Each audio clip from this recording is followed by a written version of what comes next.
আসসালামু আলাইকুম। আশা করি আজকে যে ভূমিকম্পটা হয়েছে এখান থেকে সবাই হেফাজতে আছেন, নিরাপদে আছেন। তো সবাই সুস্থ আছেন সে আশাই করি। তো আজকে যে ভূমিকম্পটা হয়েছে এটা আমার জন্মের পর থেকে আমি আর কখনো দেখিনি এরকম করে।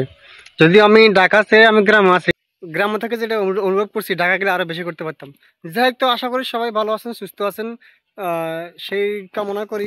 তবে এখান থেকে আমাদের শিক্ষা নিতে হবে, কারণ আমরা দুনিয়াতে যারা ভয় করি না কেন, অমুক এটা অমুক বড়লোক, অমুক এই ক্ষমতাবান, অমুক ওই ক্ষমতাবান, এই ক্ষমতা ধূলিসাৎ হয়ে যাবে মুহূর্তের ভিতরে। যেমন আজকে একটা ভূমিকম্প একটা কাঁপুনি দিছে, এই কাঁপুনির জীবন শেষ হয়ে যেতে পারে। যেমন আজকে এখন পর্যন্ত ঢাকাতে আহ,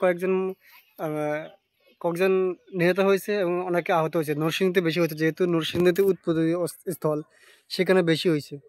তো আমাদের আসলে এই যে আমরা ভয় করি, এই ভয়টা আরো আমাদের স্থায়ী না, এটা অস্থায়ী। যে কোনো মুহূর্তে ভয়কর যে এই ভয়ের আধিপত্য বিস্তারটা মুহূর্তের ভিতরে বিলীন হয়ে যেতে পারে।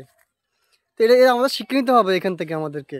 আসলে আমরা যা করতেছি এগুলো ঠিক না, আমরা ভুল পথে হাঁটতেছি।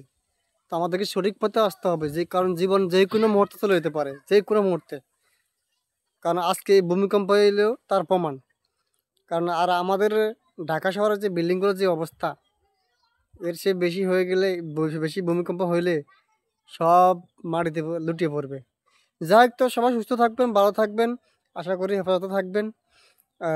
আর ওই যে ক্ষমতার ব্যবহার অপব্যবহার, আমি অমুক তেমুক, আমার এই ক্ষমতা আছে, এগুলা ব্যবহার না করে সঠিক পথে আছেন, সঠিক পথে চলেন, দিনে পথে চলেন। কারণ মৃত্যু যে কোনো মুহূর্তে আপনাকে গ্রাস করতে পারে।